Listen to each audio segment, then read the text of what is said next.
पुढची बातमी बघूयात। निवडणुका जिंकल्यानंतर चेहऱ्यावर आनंद असतो, पण महाराष्ट्र जिंकल्यानंतर देखील मोदींच्या चेहऱ्यावर आनंद नाही। ईव्हीएम मॅनिप्युलेट करून निवडणुका जिंकल्याने भाजपच्या कोणत्याच नेत्याच्या चेहऱ्यावर आनंद नाही, असा आरोप सोलापूरच्या खासदार प्रणिती शिंदे यांनी केला। विधानसभा निवडणुकीत झालेल्या पराभवानंतर चिंतन बैठकीत त्या बोलत होत्या।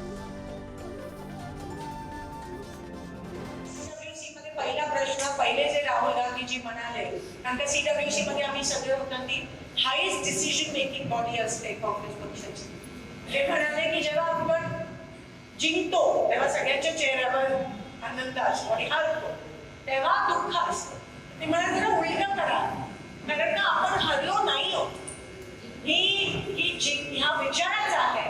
आणि मोदींचा चेहरा बघा तुम्ही, महाराष्ट्र जिंकले पण त्यांच्या चेहऱ्यावर आनंद नाहीये, कारण त्यांना माहिती आहे की ते मागच्या दशकाने येऊन ईव्हीएम मॅनिप्युलेट करून ते आज त्या ठिकाणी 133 च्या चेहरा आहे। त्यांच्या बीजेपीच्या कोणाच्याही चेहऱ्यावर आनंद नाहीये।